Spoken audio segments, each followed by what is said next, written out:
നമസ്കാരം. Aroor vision news ചാനലിലേക്ക് സ്വാഗതം. ജവഹർ ബാൽമഞ്ച് ആലപ്പുഴ ജില്ലാ കമ്മിറ്റിയുടെ ജില്ലാ പ്രസിഡന്റ് ദക്ഷിണ രാജേശ്വരിയുടെ നേതൃത്വത്തിൽ പുതിയ ഭാരവാഹികൾ ചുമതലയേറ്റു. 7 വയസ്സ് മുതൽ 18 വയസ്സ് വരെ പ്രായമുള്ള കുട്ടികളുടെ കലാകായിക സർഗവാസനകളെ പരിപോഷിപ്പിക്കുവാൻ ഇന്ത്യൻ നാഷണൽ കോൺഗ്രസിൻ്റെ പ്രോത്സാഹനത്തോടെ പ്രവർത്തിക്കുന്ന സംഘടനയാണ് ജവഹർ ബാൽമഞ്ച്. ആലപ്പുഴ ജില്ലാ കോൺഗ്രസ് കമ്മിറ്റി ഓഫീസ് ഹാളിൽ നടന്ന യോഗം KPCC രാഷ്ട്രീയകാര്യ സമിതി അംഗവും മുൻ MLA അഡ്വക്കേറ്റ് ഷാനിമോൾ ഉസ്മാൻ ഉദ്ഘാടനം ചെയ്തു. ജവഹർ ബാൽമഞ്ച് ജില്ലാ ചെയർമാൻ PP സാബു അധ്യക്ഷത വഹിച്ചു. അർച്ചന ബൈജു സ്വാഗതം ആശംസിച്ചു.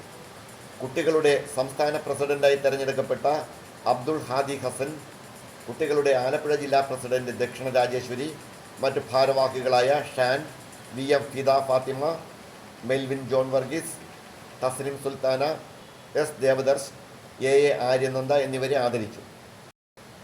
B ശ്രീരാജ്, അനിൽകുമാർ, അതുൽ കൃഷ്ണ, അശ്വനി ദേവ് തുടങ്ങിയവർ സംസാരിച്ചു. ദക്ഷിണ രാജേശ്വരി നന്ദി പ്രകാശിപ്പിച്ചു. കുട്ടികൾ ലഹരി വിരുദ്ധ പ്രതിജ്ഞയും എടുത്തു.